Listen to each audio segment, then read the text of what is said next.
E aí, pessoal, eu sou o Eu Aldrin. sou o Al. E hoje a gente vai ver aqui um vídeo que eu não falei pra você, mas ele é sobre ditadura. Acredita? E vem a surpresa, ditadura. Ditadura. Mas tem os personagens de anime de ditadura, alguma coisa Mas assim. é ditadura em outro canto, né?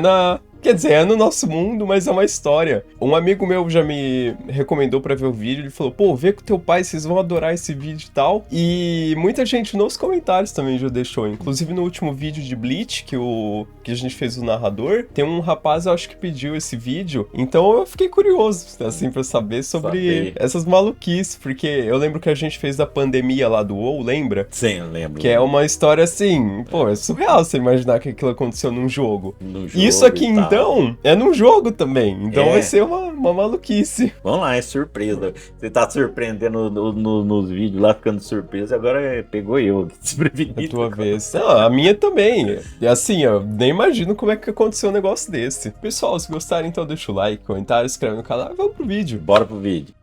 Bom dia. O que você faria Bom se dia. você tivesse que jogar o seu jogo favorito bom dia, mediante uma aqui. ditadura implantada por outros jogadores? Foi exatamente nessa situação que muitos jogadores de Lineage 2 tiveram durante cerca de 4 anos. Primeiro eu Olha quero isso. dizer que eu pesquisei bem a fundo sobre todo esse evento e hoje eu vou te contar essa história de um jeito que você nunca ouviu, caso você já tenha ouvido ela antes. Não, Vamos nunca começar ouvi. aí contextualizando sobre o que foi esse evento, né? Lembrando que foi um evento que aconteceu dentro de um MMORPG sul-coreano, então a Eita. massacrante maioria dos jogadores aqui eram da Coreia do Sul. Bom, vamos começar então. Isso aqui Nossa. tá dividido em capítulos, então vamos aí pro capítulo 1. Eita.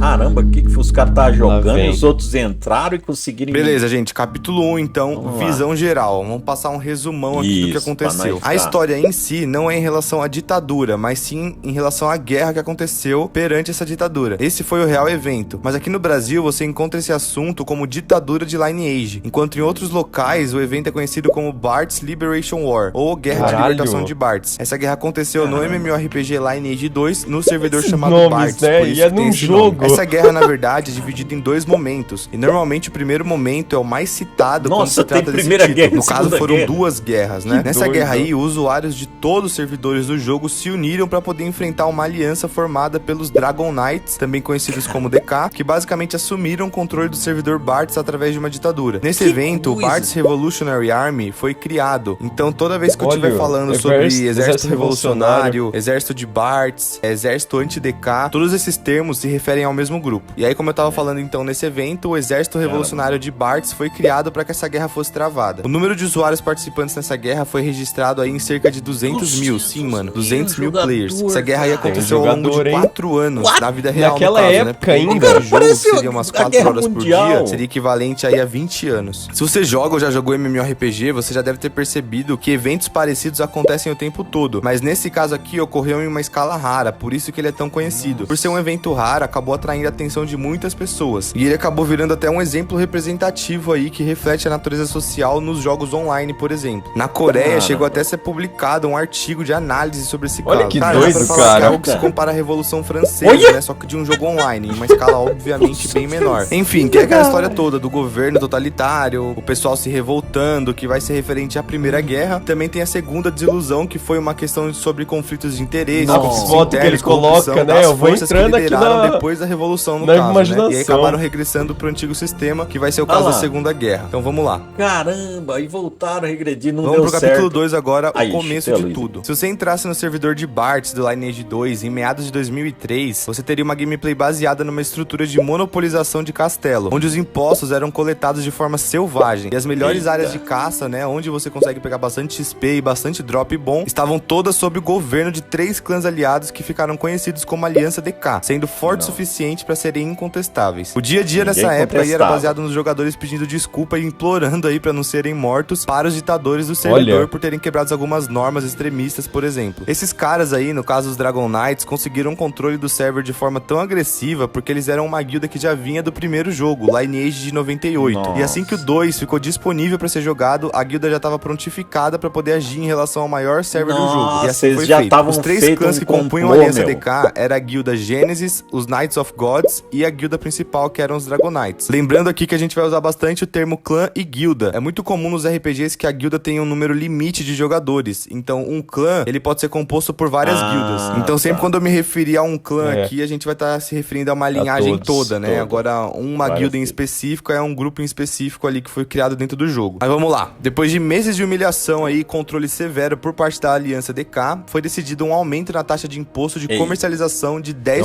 para 15%. Cara, 10% já é uma taxa altíssima. No MMORPG é comum você escolher uma área laboral para se especializar, por exemplo, né? Além de outras áreas que você pode se especializar também. Mas um exemplo, lenhador, minerador, colhedor, enfim. Para que você consiga aí fazer o seu trabalho e vender para as pessoas que não têm o mesmo nível que você para coletar uma madeira diferente, por exemplo. Enquanto você compra de outra pessoa uma pedra que você não consegue coletar. E aí, dessa forma, a economia vai girando. O problema é que quanto maior a taxa de imposto da guilda dominante, mais atrasada fica a sua evolução no jogo. E no momento que foi anunciado esse aumento de imposto, foi o estopim aí para que vários jogadores se organizassem para se posicionar contra essa gestão. Nesse momento foi criada a guilda Red Revolution, ou Revolução Vermelha. Lembrando também que esses nomes são todos em coreano e eles estão sendo traduzidos para inglês e depois para português. Num certo dia aí, num lugar chamado Krumat Top Dungeon, que era um dos campos de caça controlados pela Aliança DK, os players da Aliança DK estavam lá farmando, né, na caça automática, que também era uma das coisas que estava irritando muitos dos jogadores. Caça automática era algo que estava surgindo nessa época, hoje em dia já é mais comum, mas lá pra 2003, 2004, estavam começando a surgir os primeiros bots de farm automático. E esse farm automático era também visto como um problema a ser resolvido, que é basicamente o jogador não tá ali na frente do computador e o bonequinho dele tá fazendo as coisas sozinho, a partir de um programa terceiro. Mas a gente vai falar dele mais pra baixo. Então, esses jogadores da Aliança DK estavam lá nessa área fazendo essa caça automática, ou seja, provavelmente não tinha nenhum jogador cuidando dos bonequinhos dele, justamente porque nessa área já não podia entrar nenhum outro jogador, era uma área controlada. E aí eles foram atacados sem cerimônia nenhuma, de uma forma relâmpago, por esse mesmo clã aí da Revolução Vermelha. E eles foram todos mortos. Isso foi um ataque simbólico, mas não foi muito efetivo, porque pouco tempo depois, a morte desses jogadores foi vingada pelos membros da Aliança DK mesmo, e a área foi toda retomada. Mas nesse momento aí, todos os membros da Aliança DK ficaram em alerta, e essa é a cena de abertura da Guerra da Libertação de Bartz. Caramba, tem até um vídeo, tipo, oficial sobre, que eles colocaram, de tão histórico que foi. E agora o capítulo 3, a primeira guerra da libertação de Bartz. Vamos dizer aí que esse é o capítulo mais importante, porque é basicamente o clímax da história toda. No dia 9 de maio de 2004, o clã da Revolução Vermelha lutou contra a Aliança DK e tiveram muita sorte na batalha, porque eles eram apenas 50 membros. Tudo bem que eram membros bem upados, né, membros de elite, mas eles tiveram bastante sorte. E eles tiveram como resultado a ocupação do castelo de Giran, que foi um castelo ocupado pela Aliança DK por muito tempo, e como símbolo, eles reduziram a taxa de imposto ali do castelo em 0%. Zeraram o imposto totalmente. E durante todo esse período de ocupação do castelo, que durou 2 semanas, a guilda abriu os portões da fortaleza de Giransong, que seria a fortaleza ali em volta, e os usuários do servidor puderam pela primeira vez ver como que era o interior do castelo. A gente tá falando aí de um jogo que teve o beta lançado em 2003, se eu não me engano. Então é provável que realmente esses usuários tenham visto o interior desse castelo pela primeira vez nesse momento. Então eles viram lá o interior do castelo de Giran, a estrutura ali da sala de trono, e ficou meio que aberto ali pra todo mundo poder usar, coisa que não era quando tava sobre o poder da Aliança DK. E aí dessa forma, essa guilda revolucionária conseguiu acender uma chama esperançosa aí em cada um dos jogadores, abaixando a taxa pra 0% e deixando o pessoal entrar ali pra ver como o castelo era legal. Mas como eu disse, durou 2 semanas, porque a Aliança DK logo tomou o castelo de volta, mas foi numa batalha que fez com que vários jogadores de clãs bem pequenos se registrassem. E mesmo perdendo o domínio do castelo, isso estimulou um sentimento público de muitos jogadores no geral que estavam insatisfeitos com a situação do servidor de Bartz. Como resultado, vários clãs que se mantinham em neutralidade até então foram eventualmente se posicionando a favor da revolução contra a Aliança DK, formando progressivamente o exército revolucionário anti-DK de Bartz. À medida que a coligação anti-DK foi crescendo, foram realizados aí diversos ataques e pequenas batalhas com o principal intuito de acabar com a ditadura da Aliança DK. Mas por mais que tenham sido bem incômodos e irrelevantes, não foi o suficiente. A coligação anti-DK ainda era muito fraca para poder vencer a aliança. E foi nesse momento que um apelo foi publicado por um dos jogadores no quadro de avisos do Lineage 2. Uma declaração histórica que foi muito marcante para esse evento. Foi feita aí pelo rei Gyeongdangi, que era um membro dos Naebokdan, que eu vou explicar já já, no dia 16 de junho de 2004. Esse aqui é o apelo, desse jeitinho que tá escrito aqui. Nesta guerra no servidor Bartz, a Aliança Bartz será derrotada se não aproveitarmos o poder dos usuários regulares. Se dezenas de personagens de nível 1 se reunirem e atacarem a Aliança DK, isso causará grandes danos não apenas físicos, mas também psicológicos. Nesta guerra, não apenas o servidor Bartz, mas todos os servidores estão prestando atenção ao resultado. Em particular, muitos usuários de servidores amaldiçoados que são oprimidos por um grande clã estão observando. Devemos dar-lhes esperança. Você tem que dar-lhes confiança. Olha o Olha. jeito que os Nunca caras devemos falam, né? permitir Como tal se tirania em nenhum fosse... servidor novamente. Caramba. Neste exato momento vou criar um personagem no servidor Bars e entrar no Naeboda. Não consigo controlar o sangue fervendo em meu peito. O quê? E um dia, contarei com segurança às pessoas. Eu estive lá como membro do Naeboda durante a enorme guerra de libertação do servidor Bartz. Cara, isso é muito Essa doido. publicação fez bastante sucesso. Puta Nessa época que aí era pariu. impossível migrar o seu personagem de servidor, então os Nossa. usuários de outros servidores que estavam querendo ajudar nessa causa precisaram criar os personagens do zero lá no servidor de Bark. Nossa. Por conta disso, a maioria desses personagens ficaram nos níveis bem baixos. E como eles eram nível baixo, muitos eram providos apenas das roupinhas iniciais do jogo. Por isso Olha. eles decidiram se denominar como Naeboktan. É algo que na Coreia pode ser traduzido aí como roupa íntima ou roupa de verão. Puta Depois desse que apelo aí, pariu. os Naeboktan pressionaram a Aliança DK com a seguinte tática. Eles migraram em dezenas pra Dragon Dungeon, que era um dos campos de Nossa. caça de alto nível que também era controlado pela Aliança, igual a massacrante maioria dos campos de caça, mas principalmente os de alto nível, interrompendo a caça dos membros da Aliança DK que estavam caçando lá. Nossa E pra lá. que eles conseguissem fazer esse tipo de ataque, eles tinham uma tática de procurar primeiro o healer mais fraco da Aliança. E aí eles Olha. matavam. E depois eles iam Puta começando merda. sempre pelos healers. Dessa forma, eles conseguiram fazer diversas unidades de combate da Aliança se submeter ali. Uma Sempre dessas o curandeiro. táticas usadas era que os Naeboktan tinham disfarçados entre eles também com as roupas de newbie algum guerreiro de nível Olha! altíssimo. E aí no meio da massa de Caramba! Naeboktan, que era quase impossível distinguir quem que era newbie e quem que não era, eles acabavam sendo surpreendidos ali por algum jogador de alto nível. E por isso foi possível que esses ataques fossem bem sucedidos. Apesar desses ataques contínuos dos Naeboktan e a opinião pública totalmente desfavorável, a Aliança DK se reuniu e decidiu comprar de vez essa guerra, dessa vez aí até o final. Em determinado Caramba. momento, o exército revolucionário já estava conseguindo travar algumas batalhas em pé de igualdade contra a Puta Aliança DK, merda. mas à medida que eles iam batalhando, não conseguiam ter recurso suficiente para restaurar as armaduras e os equipamentos É porque quebrados. os caras Quanto tinham mais a guerra tudo, durava, né? mais o exército anti-DK sofria. Nesse meio tempo, ocorreu a saída do clã Gênesis da Aliança DK. Teve um conflito interno ali entre as lideranças. Não se sabe ao certo se eles decidiram sair por conta própria ou se eles foram expulsos. Mas foi uma Puta grande merda. perda pra Aliança DK de qualquer Nossa, jeito. Porque esse era o que segundo ferrou, maior é clã o do servidor. estopim de Pra efeito de tudo. comparação, o número Era o total de segundo guildas maior. e partidos pertencentes ao clã Gênesis era maior que todo o exército revolucionário até então. Olha Mas outros isso. dois clãs entraram pra aliança nesse momento pra que essa perda não fosse tão avassaladora, que era o clã Jeong e os Winner. Com a aliança restabelecida, então, os membros da Aliança DK começaram a se reorganizar. No Nossa. entanto, embora eles tenham saído da aliança, os Gênesis não encerraram seu trabalho. Até o momento, os Gênesis ficavam no castelo de Oren. Era essa a sede deles, que era um dos castelos mais importantes do jogo. Então eles liberaram o acesso do castelo, a gente não sabe o motivo em si, se eles queriam ajudar o exército anti-DK ou se eles só estavam deixando a guerra ali se desenrolar. Mas o castelo foi liberado. E o líder do clã Gênesis era tão relevante quanto o Akirus, que era o líder dos DK. Então, com o passar do Puta tempo, o merda. líder da Gênesis acabou tomando o comando de todo o exército anti-DK e a maior Olha, parte eles das se estratégias juntaram. ficaram sob controle dele. E então chega o grande dia 17 de julho de 2004. Nesse dia foi declarado um cerco ao castelo de Aden. Esse era o maior castelo do jogo. Puta Só que- merda. É meio assim, o cara saiu da aliança e foi ajudar os revolucionários. Mas não é porque ele é bonzinho. É, eu acho que ele falou É. que o negócio ali tá bom, nós vamos se lascar aqui. Eu vou mudar de lado ali, os caras tão Essa muito mudança de fraquinhos, lado... eu vou lá ser o bambambam de lá, eu sou o mais poderoso, os caras vão me escutar e eu vou virar um rei. É quando a esmola é muito, né? Eu acho que o santo ali fez tudo, desconfia. fez tudo de caso pensado ali. Puta que Esse pariu. cara, se ele ganhar do outro lado, ele vai ser o salvador, eu não sei o quê. E aí ele começa o negócio depois. A ditadura dele, sabe? Ele tá... Eu não aceitaria esse negócio. É que eles também estavam Tava necessitados ali, né? necessitado, né? E tal, e Isso não sei que é o quê. foda. Olha como que é o negócio, que o povo fala de estudo e não sei o que, pra usar como referência na vida real mesmo. Caramba, puta que... Cara, é E- muito doido. E eles foram no castelão principal, no mais fudido lá, que vão assim, não, vamos arrebentar o mais fudido pra derrubar. Porque aí os outros Isso, menorzinhos falam, caramba, eles meteram um pau no mais forte, imagina nós aqui pequenininho, Nós gente. aqui.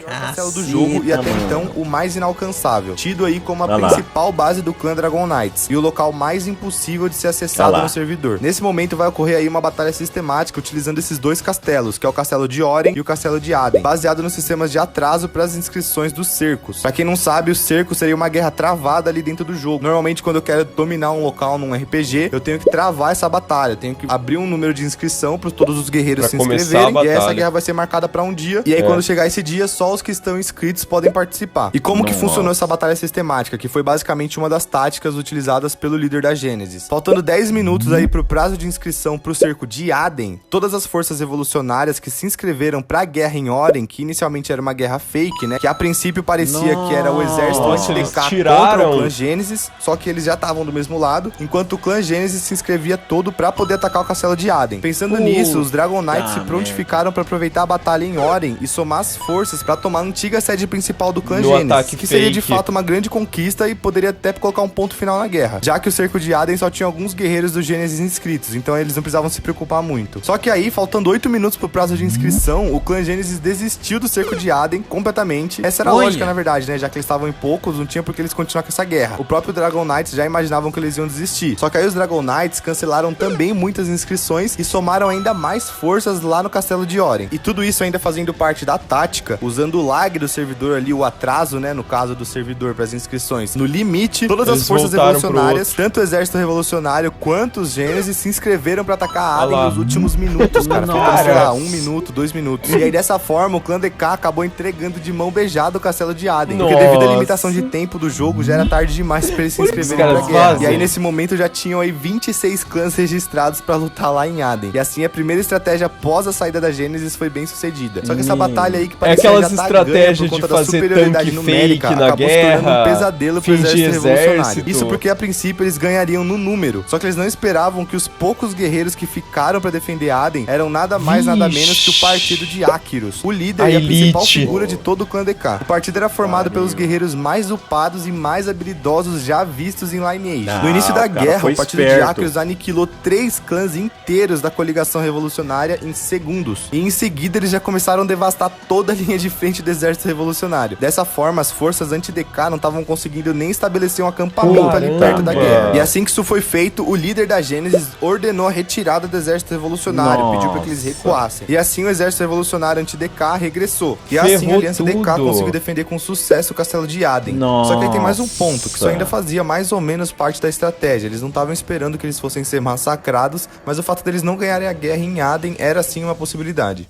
E aí o que aconteceu? Muitas das forças que estavam defendendo o cerco de Aden migraram para o caminho de Oden no intuito de barrar a chegada dos novos jogadores para que o castelo de Oden fosse tomado pela Aliança DK. E assim que a presença da maioria dos membros da Aliança DK foi confirmada na rota, e aí o líder da Gênesis ordenou novamente o cerco de Aden, só que dessa vez a Aliança DK não tava nem esperando, ficaram na ilusão ali de que eles estavam ajudando o cerco no castelo de Oden, só que eles foram atacados novamente em Aden. Dessa forma, o castelo de Oden foi basicamente abandonado pelo exército revolucionário, ficando apenas com um clã pra marcar presença, que eram os Revengers. No entanto, no momento que a Aliança DK percebeu que só tinha os Revengers ali defendendo o Oren, eles começaram a cogitar a possibilidade deles estarem ali só ganhando tempo. E eles novamente decidiram voltar pra Aden com medo de estar serem atacados, que era o que estava acontecendo. Só que pela regra do jogo, eles não podiam voltar direto pro castelo dessa vez. Eles tinham que pelo menos ir pra um acampamento ali, pra uma vila próxima. E o que separava esse castelo da vila era uma rota. E essa rota já estava toda preparada, com membros de guildas pequenas e alguns membros do exército revolucionário que são de nível baixo, que eram jogadores basicamente inúteis em guerras de cerco, porque eles eram muito fracos. Só que eles foram treinados só pra resistir ao longo da entrada do castelo. E nesse momento ocorreu também um ato marcante, que foi a formação de barricadas na frente do castelo com cadáveres de jogadores que foram mortos em batalha, pra poder impedir de forma desesperada a passagem do membro das alianças DK que estavam tentando retornar pra Aden. E aí, no meio da pressa, os membros da aliança DK que queriam passar usaram muitos ataques forçados que arriscavam muito a integridade dos mesmos, que eram muitos ataques sem estratégia, que acabavam deixando a guarda do exército muito aberta, só que eram ataques muito fortes. Mas os Naebokdan, que também estavam presentes aí nessa rota, como barricada humana, inclusive, eles não deram nenhum único passo pra trás. Enquanto a maioria dos membros DK eram barrados de entrar no cerco, o castelo de Aden foi finalmente tomado e virou posse da unidade principal do exército revolucionário de Bart. E aí, quando a maior base do Lineage 2, que é o castelo de Aden, foi recapturada, não apenas o exército revolucionário de Bart, mas também os usuários do Lineage 2 em todos os servidores aplaudiram. Esse dia aí foi declarado o dia da libertação de Bartz. Os quadros de avisos explodiram com milhares de postagens comemorando o dia da libertação de Bartz, e a mídia até cobriu todo esse processo. Dizem também que teve gente que até chorou nas lan houses da época nesse dia, cara. E esse é basicamente o dia onde Cara, eles que derrubaram aí doido. essa ditadura. E a Aliança DK, que foi derrotada no cerco de Aden, perdeu o castelo Glúdio também, o castelo Dion e o castelo Reiners pro exército revolucionário em novembro de 2004. Ou seja, até novembro de 2004 eles já tinham perdido basicamente tudo. E aí eles apostaram tudo no único castelo que restou, que era o castelo de Giran, que era aquele castelo ali da primeira batalha, que eles abaixaram o imposto pra 0%, mas eles também foram incapazes de ter sucesso. Sendo assim, o último refúgio da Aliança DK foi na Torre da Arrogância, que não era muito eficiente pra progressão de nível, mas como era um terreno vantajoso pra defesa, eles foram meio que forçados a ficar por lá. E aí tem uma ironia muito grande, né? O único lugar que sobrou foi um lugar chamado Torre da Arrogância. Pode-se dizer também que esse foi o período mais bonito aí durante essa Guerra da Libertação, que é o período mais conhecido, né? Que é o famoso Bem Venceu.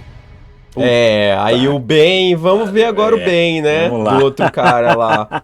Bom, agora vamos pro capítulo 4, que é o pós da Primeira Guerra. Depois dessa derrota, o Acrius foi amplamente conhecido por todo o esforço que ele fez e por toda a importância que ele teve pra Aliança DK. E depois dessa vitória aí no castelo de Aden, o exército revolucionário acabou perdendo sua intenção original. Os clã Revengers, que tiveram tanta participação no exército revolucionário quanto o clã da Revolução Vermelha, ficou com a ocupação do castelo de Oden, enquanto o clã Gênesis ficou com o castelo de Aden e o Glúdio, e o clã do castelo de Suon, que era um clã que representava ali várias guildas e clãs de pequeno e médio porte que participaram no exército revolucionário e também participou na primeira batalha em Giran, assumiu aí o controle do castelo de Reiners. Mas o clã da Revolução Vermelha, que foi os que mais lutaram desde o início e foram os que começaram toda essa revolução, sentiram que não estavam recebendo a compensação pelos seus esforços. E essa frustração aí deles foi se manifestando em algumas ações. A Masmorra do Dragão, por exemplo, que é a Dragon Dungeon que a gente falou lá em cima, era um dos melhores terrenos de caça da época. E após a libertação da tirania da Aliança DK, ela deveria se tornar um terreno de espaço aberto para todos, pelo menos simbolicamente, né? Porque era exatamente esse problema das áreas de caça. Mas não foi o que aconteceu na realidade. Eles liberaram apenas uma parte dessa área para o acesso dos usuários no geral e usuários de baixo escalão do exército de Bartz. E aí, nesse momento, Gênesis, Revolução Vermelha, Revengers meio que viraram um conceito só. E além de tudo isso, pequenos conflitos, oposições, protesto, ganância, eles também estavam começando a ter que enfrentar a caça automática, que também é o que eu tava falando lá em cima, que era conhecido como bot farm. Explicando melhor agora, lá pra 2000, todos os MMORPG ainda precisavam que você estivesse na frente do computador, apertando ali os botões pra você poder fazer qualquer coisa. E com a chegada dos bots, era possível deixar o seu personagem farmando ali por horas sem que você cansasse. Ou seja, aquele processo que você faz no MMO, que você não precisa de ninguém ali visualizando, ninguém ali cuidando, você colocava um programa de terceiro pra ele ficar lá coletando madeira, matando bichinho, que era algo que não era arriscado, então você podia deixar ele fazendo sozinho. Ou seja, tudo começou com o lema de derrubar a Aliança DK e erradicar a caça automática, estabelecer a liberdade, só que derrubaram a Aliança DK, não erradicaram a caça automática e não estabeleceram a liberdade. Por quê? Porque diante da realidade, né, de ter que compensar essas perdas aí das batalhas, os membros do exército de Bartz começaram eventualmente controlar áreas de caças aí por conta própria, cada um meio que virou dono do que queria, cada um fazia a briga que queria, e aí muitos jogadores aderiram aí à caça automática e meio que ficou tudo elas por elas. E enquanto isso, o Acrius, que tinha lido toda a situação aí com precisão, começou a reorganizar o clã DK na sua aliança. E ele apoiou os fundos militares do clã, né, poção, equipamentos, tudo do seu próprio bolso. Então essa leitura dele ali, né, ele tava vendo essas divisões internas, as contradições da aliança, tudo lá da Torre da Arrogância dele. E ele finalmente decidiu que já tinha chegado a hora. E naquela época, muitas das forças que participaram do cerco de Aden já tinham retornado para os seus servidores originais. Porque tinha muita pessoa que tinha vindo de outro servidor, lembra? E eles vieram só pra ajudar, só que assim que tudo se resolveu, eles voltaram lá pra cada um pro seu servidor pra jogar o seu joguinho. E aí o Acrius finalmente ordenou que a Aliança DK, que tava escondida aí na Torre da Arrogância por muito tempo, avançasse. E aí, enquanto isso, dentro da coligação anti-DK, só tava rolando insatisfação e conflito. E os caras da Revolução Vermelha e os Revengers brigaram. Eles se colidiram aí frontalmente numa batalha do castelo de Dion, onde a Revolução Vermelha atacou os Revengers e tomou o castelo, criando aí uma divisão, né, uma briga irreparável na antiga coligação. E como resultado dessa divisão, tanto os Gênesis como os Revengers e o exército de Bartz no geral perderam todos os seus castelos e foram derrotados pela Aliança DK novamente. Depois dessa divisão, no caso, o clã da Revolução Vermelha desperdiçou todo o seu poder bélico em pequenas guerras locais, e depois da rendição do exército revolucionário, o clã da Revolução Vermelha virou as costas pra todo mundo e foi cuidar da sua vida aí depois de sofrer uma série de derrotas. E depois de um monte de investida aniquiladora, a Aliança DK tinha se restabelecido novamente. E aí no dia 27 de janeiro de 2005, o Acrius declarou uma ordem de extermínio pra massacrar todos todo e qualquer jogador que se unisse ao exército revolucionário por tempo indeterminado. Naquela época, o número de jogadores mortos pela Aliança DK chegava a ser 700 por dia. E agora já não tinha mais nenhuma entidade que conseguia se opor à Aliança DK. Os jogadores no geral e os clãs mais pequenos sofreram umas derrotas aí, cara, miseráveis. E aí eles ficaram todos passivos da gestão da Aliança DK novamente. E acabaram se concentrando em sobreviver e se dispersar aí, ao invés de se unir e resistir igual antes. Dessa forma, todo mundo que restou do exército revolucionário continuou sendo massacrado e sofrendo umas derrotas bem tristes. E com isso aí, a primeira guerra da libertação de Bartz, que teve um ótimo começo, acabou aí com um final bem amargo. Mano, isso aqui é um filme. Eu tô adorando essas imagens que ele coloca, que eu vou montando na minha cabeça tudo. Que é a Segunda Guerra da Libertação de Bartz. Essa aqui vai ocorrer em 2007. No caso, depois da primeira guerra, os Dragon Knights continuaram desfrutando aí do status de clã exclusivo, mas devido a alguns conflitos aí dentro do clã, tanto o Acheros quanto outros jogadores acabaram parando de jogar. E assim foi dissolvido o próprio DK em 2006. Dessa forma, os que restaram dos DK se reorganizaram numa aliança que se chamava Six Bloods. No entanto, a força deles continuou sempre enfraquecendo à medida que entrava em guerra com a Aliança de Bartz, que agora era anti-Six Bloods no caso, né? Era anti-DK, agora era anti-Six. E aí depois disso, os próprios Six Bloods continuavam com essa cultura aí de controlar campos de caça, e com isso eles acabavam pressionando algumas alianças neutras. E assim essas alianças neutras formaram o Regimento Neutro. E eles compraram essas guerras aí contra os Six Bloods, resultando na Segunda Guerra de Bartz. A aliança dos Six Bloods era bem mais forte em termos de poder de combate e ocupou todos os castelos durante 3 já anos, tinha passado que é desde um tempo, 2005, né? Lá, no começo né, do até jogo, agora. Mas a aliança tinha mais de Bartz gente, e o mais Regimento forte. Neutro juntos eram 3 vezes maior em número. E também tinha os Naibokdan, que era o mesmo grupo ali presente na Primeira Guerra, e estavam sempre dispostos a somar se fosse preciso. E assim, eventualmente, a aliança dos Six Bloods vai entrando em colapso devido ao cansaço e os conflitos internos aí causados pelas guerras em curso. Quem joga RPG sabe como é cansativo às vezes ter que parar seu PvE ali pra poder entrar no PvP. E assim, com nem tanto esforço, o Regimento Neutro conseguiu tirar essa tirania aí folgada dos Six Bloods, né? Só que aí com o tempo, o próprio Regimento Neutro também acabou meio que sendo dissolvido. E agora vamos pro capítulo 6, que é o pós da Segunda Guerra. Com esse final da Segunda Guerra, parecia que finalmente o servidor de Bartz estava em paz. No entanto, em 2009, uma guerra eclodiu aí quando o clã da Revolução Vermelha, que se estabeleceu como um dos maiores clãs do servidor, declarou controle novamente dos campos de caça. Isso é bem irônico, né, cara? Porque foram eles que começaram todo esse movimento, né? Foram anti-DK, anti-Six, além de terem participado tanto da Primeira e da Segunda Guerra de Libertação e terem feito aquele ato simbólico de abaixar o imposto para 0% lá em maio de 2004. Mas aí em 2010, que vários tava clãs liderando que foram afiliados aí aos a DK, ditadura. depois de ter perdido um monte de castelo aí pra Revolução Vermelha, acabaram se mudando pra outro servidor. E ficou por isso mesmo. merda. Essas guerras de cerco aí, tanto grande quanto pequena, ainda ocorrem no servidor de Bartz até hoje. Mas ao contrário da Guerra da Libertação de Bartz, essas guerras aí não são muito diferentes das guerras que ocorrem aí normalmente nos jogos de MMORPG online. Sendo assim, o período pós a Segunda Guerra não é bem descrito de forma precisa em nenhum momento. E aí depois de toda essa luta aí, desde 2004 até 2010, finalmente o servidor de Bartz virou um servidor normal agora, sem tirania nenhuma, sem revolução, sem nada. Agora é um servidor normal. Pode até ser considerado que foi um final feliz. O imposto não tá nem em 0, mas também não tem ninguém brigando por recompensa. Cara, mas o imposto também não tá em 10, 15%, né? Tá um jogo normal agora. No entanto, a razão pela qual a Guerra da Libertação de Bartz é falada até hoje não é porque ela simplesmente teve um final feliz, mas porque foi verdadeiramente humano essa manifestação aí, né? Uma disputa tão feroz por liberdade, por espólios, né? Mas enfim, 10 anos depois de tudo. Eu acho que, tipo, ficou tão famosa a história que nenhum clã quer fazer esse domínio todo, porque pode acontecer de novo. Virou, tipo, vai acontecer, um aviso. Você ficou ali na guerra e tal, e não sei o que. O cara fala assim, pô, se aumentar o imposto, vai dar merda tudo. Não vai poder dar merda jogar. De novo, igual aconteceu. Eu não vou poder jogar, vou ter que ficar em guerra e não sei o que e tal. Pô, não dá pra mim brincar, não dá pra mim não sei o que. Aí os outros falam, pô, meu, se eu não tirar o cara do domínio, pô, nós vai ter que parar de jogar, se unir, virar guerra. Aí os caras falam assim, não, tá estável, tá legal, dá pra jogar, dá pra curtir. Aí os caras tão de boa. Aí tão de boa, pra que fazer barulho? Você viu, o 0% não existe, não tem paz, porque eles têm que tirar dinheiro de algum lugar. Que nem o cara que administra o castelo, ele tem que ter uma taxinha porque ele coloca muito esforço, né, administrando aquilo. Então Mas não pode ser 0, tem que ter algo. tem que Só ter que não algo. pode ser o abusivo. O 10 nego já tava bravo, os caras aumentou pra 15, então deve estar ali num 5, num 8, num 5, 7. E os caras falam, não, beleza, isso aqui dá pra mim dar, e eu continuo aqui curtindo, jogar. jogando e vambora.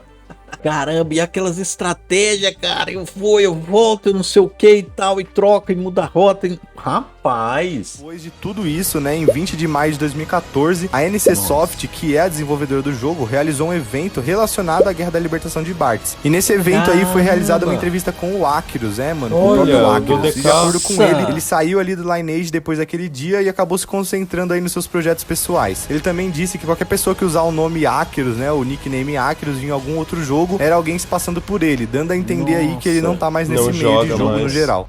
Virou um negócio gigante E mesmo vamos pro pra sétimo empresa. capítulo aqui e o último, que é o impacto. Essa guerra Vamos aí lá. teve um impacto bem grande na mídia no geral, mas principalmente na Nossa. Coreia do Sul. Afinal de contas, né, foi a maior guerra em escala de servidor na história do MMORPG coreano. O fato dessa guerra ter muita semelhança com as questões políticas do mundo real fez com que ela chamasse muita atenção e acabou virando um excelente exemplo de fenômenos sociais no mundo cibernético. Vale ressaltar também que essa guerra teve um impacto gigante em romances de fantasia, tanto em jogos que eram populares na época, como até em filmes e séries. Essa estrutura Imagina, de narrativa, né? onde tem a guilda do Porque tinha mocinho contra a guilda 400 do mil vilão, e o pessoas protagonista se junta jogando. com pessoas Em comuns aí pra 2003 derrubar é algum muita tirano. gente. Pode dizer que é basicamente inspirada nessa história do Lineage 2. Então dá pra ver aí o tamanho do impacto que essa história causou, né? Pra você ter uma noção, enquanto eu pesquisava sobre o assunto, eu cheguei a achar um trabalho de faculdade gigante relacionando aí Olha. quase todos os eventos dessa guerra com os acontecimentos do mundo real. Tá maluco, mano? Nossa. Pô, que negócio de doido isso, Nossa, cara. maluco, doido. E eu não sei o quão grande isso foi lá pra Coreia, né? Porque 400 mil pessoas, eu imagino, em 2003 jogando negócio, Jogando, é e o muita pessoal- gente. A maioria não tinha computador em casa, né? Os caras iam pra Lan House e tal, e jogar. E a Lan lá. House sempre foi muito famosa na Coreia. Muito famosa. Entendeu? Então, assim, o cara não tá que nem hoje. Todo mundo lá, a hora que quiser, entra em casa mesmo e joga e tal, não sei o que. Então, assim, pô, o cara ir lá, pô, jogar, pegar o tempo que sobra dele pra ir lá e dedicar, fazer uma revolução e tudo, e jogar, não tô contra aí. Maluquice. Foi uma... É bizarro. Agora Quanto eu- que dá pra tirar, assim? Que nem eu fico imaginando, assim, quando eles fizerem um jogo, tipo assim, que nem The Sims e tal, não sei o que você realmente vá lá, vá trabalhar ali no jogo, ter sua estrutura, receber dinheiro, ir lá comprar, fazer o seu personagem e tudo. Se tiver a vida sua dentro de um jogo, né? Imagina aqui, que fala com o óculos de realidade virtual, então, entendeu? Tem vários assim, só que sempre a empresa, ela acho que interrompe o processo se tá acontecendo alguma coisa. Eu acho que essas coisas que aconteceram aí, tipo da ditadura, igual teve lá na do Ragnarok que a gente viu também, que o cara lutou contra o servidor inteiro e a empresa teve que Dar se um meter jeito. no meio. Eu acho que uma empresa, pra ela deixar o negócio rolar só pelo experimento, Pra sabe? ver o experimento, pra ver o que acontece. É muito difícil hoje em dia Agora disso acontecer assim. imagina, cara, você tá num jogo e tal, aí de repente você tá lá com suas coisas, quando alguém conseguir roubar um negócio, e rouba dali, e começar a virar uma vida normal. Minha Quer vida dizer, mesmo. vida normal, e o cara vai fazer aliança tal por trás e não sei o que, e juntar com o outro. Cara, um experimento social muito louco, muito maluco. E você né? viu como que até a mecânica do jogo foi usada naquele momento de 8 minutos, registra ali. Faltando Não. pouco, sai dali e vai pra ali. A estratégia dos caras, não, hora, eles vão sair dali, vão sair, pensar que nós vamos aqui, vamos pra cá, depois de daqui nós vamos lá, e não dá tempo deles voltar. Mas eles E aí na acharam. volta, eles ele acharam não podia voltar. Então, mas eles acharam que o cara era bobo. O cara falou, não, eles vão pra lá. Ele mandou todo mundo pra lá, mas deixou os caras mal upados pra cá. Pra lá. Aí deu certo a estratégia deles, que eles enganaram, foi tudo pra lá. Só mas que o deu outro também certo a era esperto. estratégia do outro, É. que o outro deixou os mais fortes pra lá. E eles E aí falaram, pô, na estrada lascou. depois, na É, volta pra defender um Aí outro o cara castelo. achou que tinha ganhado porque ele deixou os mais fortes lá. Mas ele perdeu porque o outro falou, bom, se a gente não conseguir ganhar no pau lá, vamos deixar aqui impedido, porque eles vão ter que vir pra uma vila pra depois chegar no castelo, vão voltar direto. O cara já simulou que ele podia Tinha tudo. Rapaz, um jogo de Era um xadrez. pensando em cima do outro. Um jogo de xadrez, o cara tava pensando aí 10 passos lá na frente. E eu acho que isso aconteceu assim tão pensado porque já tinha o primeiro jogo, né? O Lineage 1 de 1998, que devia ter essas coisas. Então eles foram pro 2 já pensando, já sabendo as coisas. Cara, que maluquice. Foi muito doido. Que história maluca. E o cara deixar o servidor dele, entrar no servidor do outro, peladinho lá mesmo, só pra deixar o outro jogo, só pra entrar lá e participar. Fenomenal. Caramba, que maluquice. Pessoal, se gostarem, então deixa o like, comentário, se inscreve no canal e até o próximo vídeo. Até o próximo.